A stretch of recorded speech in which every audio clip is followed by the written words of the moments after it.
Welcome to the yoga capital of the world, where mountains meet the Ganges, where serenity meets enlightenment, where adventure meets spirituality. শান্ত হিমালয়ের কোলে বসে আছে এক অপূর্ব শহর ঋষিকেশ। গঙ্গার নীল জল, সবুজ অরণ্য আর বাতাসে ভেসে থাকা মন্ত্রোচ্চারণ সব মিলিয়ে ঋষিকেশ যেন এক জীবন্ত সাধনক্ষেত্র।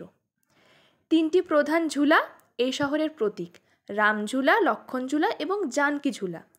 দূরে আমার ডান দিকে আছে জানকী ঝুলা, এই হলো রামঝুলা, আর এর থেকে আরও বাঁ পাশে আছে লক্ষণ ঝুলা, যেখানে বিশ্বাস করা হয় লক্ষণ একসময় জুটের দড়ির সেতু পেরিয়ে গঙ্গা অতিক্রম করেছিলেন। আজ একটি স্মৃতির প্রতীক হয়ে দাঁড়িয়ে আছে, যদিও নিরাপত্তার কারণে বন্ধ এখন। রামঝুলার দুপাশে স্বর্গাশ্রম ও শিবনন্দ আশ্রম আছে। গঙ্গার ওপরে হাঁটতে হাঁটতে বাতাসের দোলায় ওঠানামা করা রামঝুলা যেন মনে করিয়ে দেয় জীবন কখনো থেমে থাকে না। রামঝুলার অপর পাশে অবস্থিত এক বৃহৎ আশ্রম এলাকা বা আধ্যাত্মিক পাড়া আছে। অনেক ছোট বড় মন্দির, ধ্যানকেন্দ্র, ঘাট ও শান্ত যোগকেন্দ্রিক পরিবেশ এখানে দেখতে পাওয়া যায়। এদের মধ্যে সবচেয়ে নতুন জানকী ঝুলা, 2020 সালে নির্মিত মাতা সীতার নামে।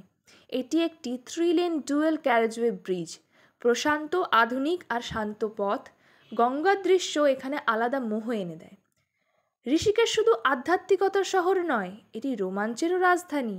বানজি জাম্পিং, রাফটিং, ক্যানিয়নিং, নীরব অরণ্যের ধ্যানময় পথ, এখানে প্রকৃতি আর অ্যাডভেঞ্চার হাত ধরাধরি করে চলে। ঋষিকেশ কোনো সাধারণ ভ্রমণ নয়, এটি এক অনুভূতি, এক অভিজ্ঞতা, এক আত্ম-উপলব্ধির পথ। So, welcome to Rishikesh, where the journey outside meets the journey within.